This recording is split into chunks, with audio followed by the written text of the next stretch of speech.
Hello and welcome दोस्तों। आज फिर से लेके आया हूँ यूपी पुलिस कांस्टेबल के लिए एक महत्वपूर्ण वीडियो।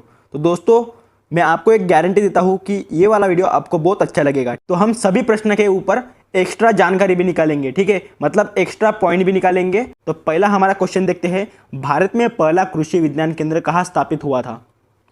तो सही आंसर है इसका ऑप्शन बी, पौंडीचेरी में ये स्थापित हुआ था भारत का पहला कृषि विज्ञान केंद्र। आइए एक्स्ट्रा जानकारी के साथ जान लेते हैं दोस्तों। वर्ष 1974 में प्रथम कृषि विज्ञान केंद्र पौंडीचेरी में इसकी शुरुआत हुई थी। वर्ष 1975 में कृषि अनुसंधान सेवा और कृषि वैज्ञानिक भर्ती मंडल की स्थापना हुई थी। तो ये भी आपने याद रखना है। तो चलिए नेक्स्ट क्वेश्चन देख लेते हैं। सर्वाधिक अम्लीय वर्षा किस देश में होती है?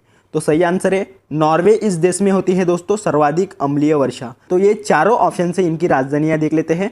जैसे कि दोस्तों ब्राजील की राजधानी हो जाएगी ब्राजीलिया, भारत की राजधानी आपको कमेंट बॉक्स में बताना है, ठीक है। और दोस्तों नॉर्वे की राजधानी हो जाएगी ओस्लो, पाकिस्तान की राजधानी हो जाएगी इस्लामाबाद। तो चलिए इसके बाद का हम प्रश्न देख लेते हैं नेक्स्ट। यूरेनियम भंडार के लिए प्रसिद्ध स्थान भीमा बेसिन किस राज्य में स्थित है? तो सही आंसर है इसका कर्नाटक में स्थित है भीमा बेसिन स्थान। यूरेनियम भंडार के लिए प्रसिद्ध स्थान है ये, और ये कर्नाटक इस राज्य में स्थित है। तो दोस्तों कर्नाटक राज्य में भीमा बेसिन में यूरेनियम की खोज 1995 में इनकी शुरुआत हुई थी। आइए दोस्तों इन राज्यों की राजधानियां भी देख लेते हैं। जैसे कि आंध्र प्रदेश की राजधानी हो जाएगी अमरावती, कर्नाटक की राजधानी हो जाएगी बेंगलुरु, तमिलनाडु की राजधानी हो जाएगी चेन्नई, झारखंड की राजधानी हो जाएगी रांची। तो ये चारों भी राजधानियां आपने याद रखना है, ठीक है। तो चलिए दोस्तों नेक्स्ट क्वेश्चन देख लेते हैं। लूनी नदी पर स्थित जावई बांध किस राज्य में स्थित है? तो सही आंसर है इसका राजस्थान इस राज्य में स्थित है दोस्तों लूनी नदी पर स्थित जावई बांध। तो ये बांध भारत में राजस्थान राज्य में पाली जिले में सुमेरपुर शहर के पास स्थित है। तो ये कहाँ पर स्थित है? पाली जिले में सुमेरपुर शहर के पास स्थित है। तो इस बांध को जोधपुर के जो महाराजा थे उम्मेद सिंह, इनके द्वारा ये बनाया गया था। तो इसका निर्माण हुआ था 12 मई 1946 को इसकी शुरुआत हुई थी, और यह 1957 को पूर्ण हुआ था ये बांध बनाकर, ठीक है। तो चलिए हम नेक्स्ट क्वेश्चन देख लेते हैं। करगम किस प्रदेश का लोक नृत्य है? तो ये करगम तमिलनाडु इस प्रदेश का लोक नृत्य है। तो इन चारों ऑप्शन के इन राज्यों के लोक नृत्य देख लेते हैं। तमिलनाडु के बारे में देख लेते हैं, करगम हो गया, भरतनाट्यम, कोल्लट्टम और कुम्मी। राजस्थान के बारे में देख लेते हैं, घूमर, कालेबेलिया, भवई और चरी नृत्य। असम की बात करें तो असम में बिहू, तो ये ज़्यादातर आपको एग्जाम में देखने मिलता है बिहू नृत्य। सत्रिय हो गया, बगुरुम्बा और झूमर नृत्य, ठीक है। हरियाणा की बात करें तो दोस्तों हरियाणा में झूमर, फाग नृत्य, धमाल और खोरिया नृत्य। तो चलिए नेक्स्ट क्वेश्चन देख लेते हैं। भारतीय जागृति का जनक किसे कहा जाता है? तो सही आंसर हो जाएगा दोस्तों इसका राजा राम मोहन राय को भारतीय जागृति का जनक कहा जाता है। तो दोस्तों राजा राम मोहन राय को आधुनिक भारत के निर्माता और आधुनिक भारत के पिता और बंगाल के पुनर्जागरण के पिता के नाम से भी जाना जाता है। तो ये भी आपने याद रखना है, ठीक है। राजा राम मोहन राय ने अगस्त 1828 में कलकत्ता में ब्रह्म समाज नामक समाज सुधार संस्था की स्थापना की थी। ये भी क्वेश्चन आपको ज़्यादातर एग्जाम में देखने मिलता है कि ब्रह्म समाज की स्थापना किसने की? तो राजा राम मोहन राय ने की है ब्रह्म समाज की स्थापना। और कब की है?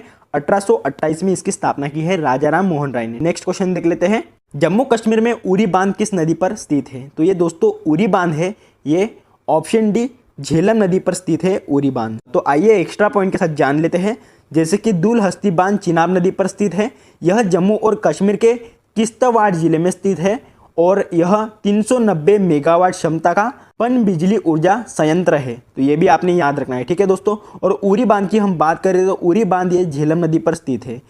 तो दोस्तों रंजीत सागर बांध हो गया, चमेरी बांध आदि जैसे बांध रावी नदी पर स्थित है, ठीक है। तो ये भी आपने याद रखना है। जैसे कि हम भाखड़ा नागल बांध की बात करें और कोल्डम बांध की बात करें तो इन जैसे बांध सतलज नदी पर स्थित है। दामोदर नदी का उगम निम्नलिखित में से किस स्थान से होता है? तो सही आंसर है इसका ऑप्शन डी छोटा नागपुर से होता है दोस्तों दामोदर नदी का उगम। झारखंड के छोटा नागपुर पठार से होता है दामोदर नदी का उगम। आइए नेक्स्ट क्वेश्चन देख लेते हैं। सौर मंडल में ग्रहों के अनुक्रम में बुध और पृथ्वी के बीच कौन सा ग्रह आता है?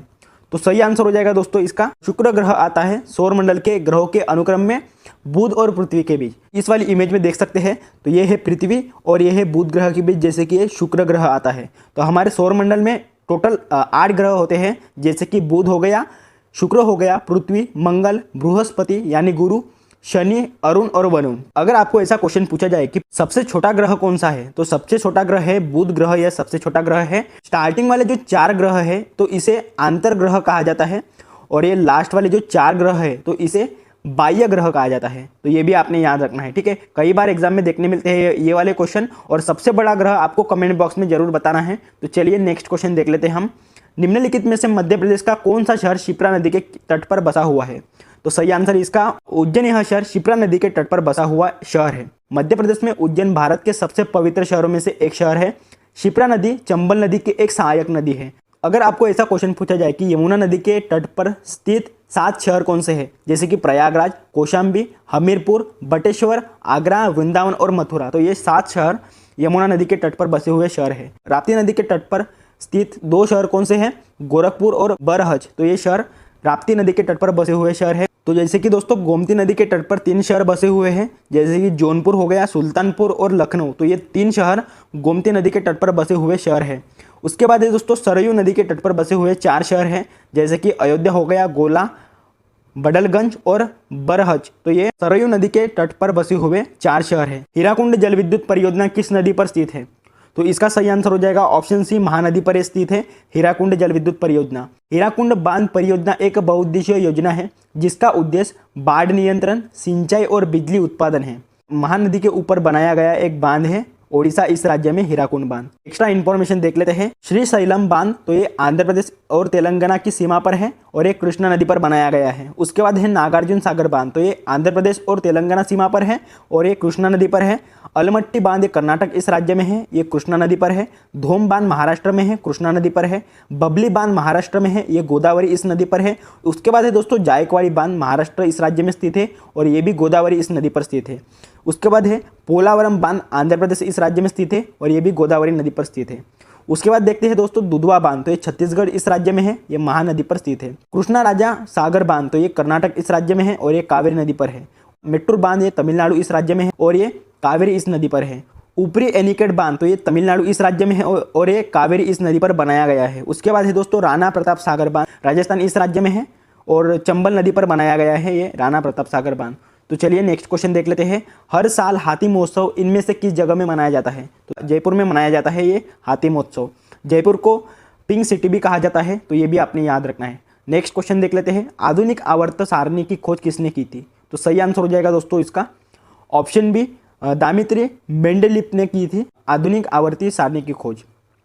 नेक्स्ट क्वेश्चन देख लेते हैं। मथुरा संग्रहालय को उत्तर प्रदेश सरकार ने किस वर्ष अपने अधिकार में लिया था? तो सही आंसर इसका 1912 में मथुरा संग्रहालय को उत्तर प्रदेश सरकार ने अपने अधिकार में लिया था। कब लिया था? 1912 में। नेक्स्ट क्वेश्चन है हमारा, कानपुर में भारत की पहली ऊनी मिल लाल इमली की स्थापना किसने की थी? अलेक्जेंडर मैक रॉबर्ट ने की थी दोस्तों इसकी स्थापना। ताजमहल को कब यूनेस्को की विश्व विरासत सूची में अंकित किया गया था? तो दोस्तों इसका सही आंसर हो जाएगा 1983 में इसको ताजमहल को यूनेस्को की विश्व विरासत सूची में अंकित किया गया था। कब किया गया था? 1983 में। नेक्स्ट क्वेश्चन है, यूपी के देवबंद आंदोलन किस वर्ष शुरू किया गया था? तो दोस्तों ये आंदोलन था, तो ये आंदोलन कब शुरू किया गया था? 1866 में आंदोलन शुरू किया गया था यूपी में, देवबंद आंदोलन। देवबंद आंदोलन की शुरुआत उत्तर प्रदेश में सहारनपुर जिले के देवबंद में हुई थी इसकी शुरुआत। इसका जो नेतृत्व था तो ये ईस्वी 1866 में मोहम्मद कासिम नानोतवी और राशिद अहमद गंगोही द्वारा किया गया था इसका। ठीक है दोस्तों, तो चलिए नेक्स्ट क्वेश्चन देख लेते हैं। बंदी जीवन पुस्तक के लेखक कौन थे? तो इसका सही आंसर है ऑप्शन बी, सचिंद्र सान्याल। यह बंदी जीवन इस पुस्तक के लेखक है। कई बार एग्जाम में ये भी क्वेश्चन आपको देखने मिलता है। तो चलिए इसके बाद का हम क्वेश्चन देख लेते हैं। सैयद सालार मेला कहाँ आयोजित होता है? तो सही आंसर हो जाएगा दोस्तों बहराइच में ये मेला लगता है, सैयद सालार मेला। तो नेक्स्ट क्वेश्चन देख लेते हैं। अवधी के स्वायत्त राज्य के संस्थापक कौन थे? सादत खान यह अवधी के संस्थापक थे। ठीक है, तो दोस्तों नेक्स्ट क्वेश्चन देख लेते हैं। ध्यानचंद की स्मृति में किस दिन को राष्ट्रीय खेल दिवस के रूप में मनाया जाता है? तो इसका सही आंसर हो जाएगा 29 अगस्त को ये मनाया जाता है राष्ट्रीय खेल दिवस। ठीक है, 29 अगस्त को मनाया जाता है। इंपॉर्टेंट क्वेश्चन है ये वाला भी। तो दोस्तों मेजर ध्यानचंद हॉकी के जादूगर भी कहा जाता है मेजर ध्यानचंद जी को। तो नेक्स्ट क्वेश्चन देख लेते हैं। बनारस हिंदू विश्वविद्यालय की स्थापना किस वर्ष की गई थी? तो दोस्तों इसकी स्थापना की गई थी 1916 में बनारस हिंदू विश्वविद्यालय की स्थापना की गई थी। IMP क्वेश्चन ये वाला भी जरूर इंपॉर्टेंट है, नोट करके रखना। तो इसकी स्थापना किसने की थी? पंडित मदन मोहन मालवीय जी ने की थी इसकी स्थापना, बनारस हिंदू विश्वविद्यालय की स्थापना। बनारस हिंदू विश्वविद्यालय देश के सबसे प्रतिष्ठित केंद्रीय विश्वविद्यालयों में से एक विद्यालय है ये, बनारस हिंदू विश्वविद्यालय। तो आइए दोस्तों नेक्स्ट क्वेश्चन देख लेते हैं। सास बहू मंदिर कहाँ स्थित है? तो इसका सही आंसर है उदयपुर में स्थित है। राजस्थान के उदयपुर में यह मंदिर स्थित है, सास बहू का मंदिर। भारत के स्वतंत्रता संघर्ष के दौरान डेक्कन एजुकेशनल सोसाइटी नामक संस्था की स्थापना किसने की थी? तो इसकी स्थापना की थी बाल गंगाधर तिलक ने की थी दोस्तों, डेक्कन एजुकेशनल सोसाइटी नामक संस्था की स्थापना। नेक्स्ट क्वेश्चन देख लेते हैं। भारत में प्रथम स्थापित परमाणु संयंत्र एटॉमिक प्लांट कौन सा है? तो कौन सा है दोस्तों? ऑप्शन ए तारापुर परमाणु संयंत्र यह भारत में प्रथम स्थापित परमाणु संयंत्र है। यह संयंत्र बोईसर महाराष्ट्र में स्थित है। वर्तमान में भारत के पास 7 परमाणु ऊर्जा संयंत्रों में 22 परिचालन रिएक्टर है, जिनकी स्थापित क्षमता 6780 मेगावाट की है इसकी क्षमता। तो ये भी आपने याद रखना है, ठीक है दोस्तों। तो भारत में परमाणु ऊर्जा संयंत्र की सूची है, जैसे कि काकरापार परमाणु ऊर्जा संयंत्र गुजरात में स्थित है, मद्रास कल्पाकम परमाणु ऊर्जा संयंत्र ये तमिलनाडु में स्थित है, रावत भाटा परमाणु ऊर्जा संयंत्र राजस्थान में स्थित है, कैगा कर्नाटक में स्थित है और नरोरा उत्तर प्रदेश में स्थित है। प्रथम गोलमेज सम्मेलन कहाँ हुआ था? तो दोस्तों इसका सही आंसर है ऑप्शन बी, लंदन में हुआ था प्रथम गोलमेज सम्मेलन। प्रथम गोलमेज सम्मेलन की अध्यक्षता ब्रिटिश प्रधानमंत्री रामसे मैकडोनाल्ड ने की थी। 12 नवंबर 1930 को महामहिम जॉर्ज पंचम ने लंदन में रॉयल गैलरी हाउस और लॉर्ड्स में आधिकारिक तौर पर इसका उद्घाटन किया था। तो चलिए नेक्स्ट क्वेश्चन देख लेते हैं। ऑपरेशन फ्लड है, तो ये किससे संबंधित है? तो ये डेयरी विकास के साथ इनका संबंध है दोस्तों, ऑपरेशन फ्लड का। तो आइए एक्स्ट्रा पॉइंट के साथ जान लेते हैं। तो दोस्तों भारत में श्वेत क्रांति के जनक किसे कहा जाता है? वर्गीस कुरियन को कहा जाता है। राष्ट्रीय दुग्ध दिवस 26 नवंबर को मनाया जाता है। राष्ट्रीय डेयरी विकास बोर्ड आनंद गुजरात में है। राष्ट्रीय डेयरी अनुसंधान संस्थान करनाल हरियाणा में है। और दोस्तों विश्व में दूध और दुग्ध उत्पादों का सबसे बड़ा उत्पादक है हमारा भारत देश। राष्ट्रीय विज्ञान दिवस किस दिन में मनाया जाता है? तो इसका सही आंसर है 28 फरवरी को यह दिवस मनाया जाता है, राष्ट्रीय विज्ञान दिवस। नेक्स्ट क्वेश्चन देख लेते हैं। नौसेना दिवस किस दिन मनाया जाता है? 4 दिसंबर को मनाया जाता है ये नौसेना दिवस। प्रवासी भारतीय दिवस कब मनाया जाता है?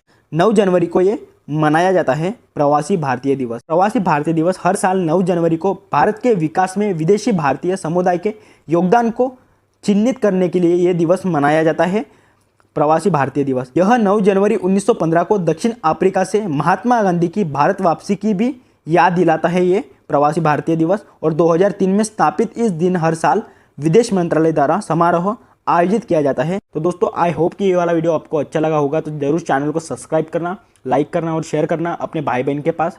तो मिलते हैं दोस्तों नेक्स्ट वाली वीडियो में।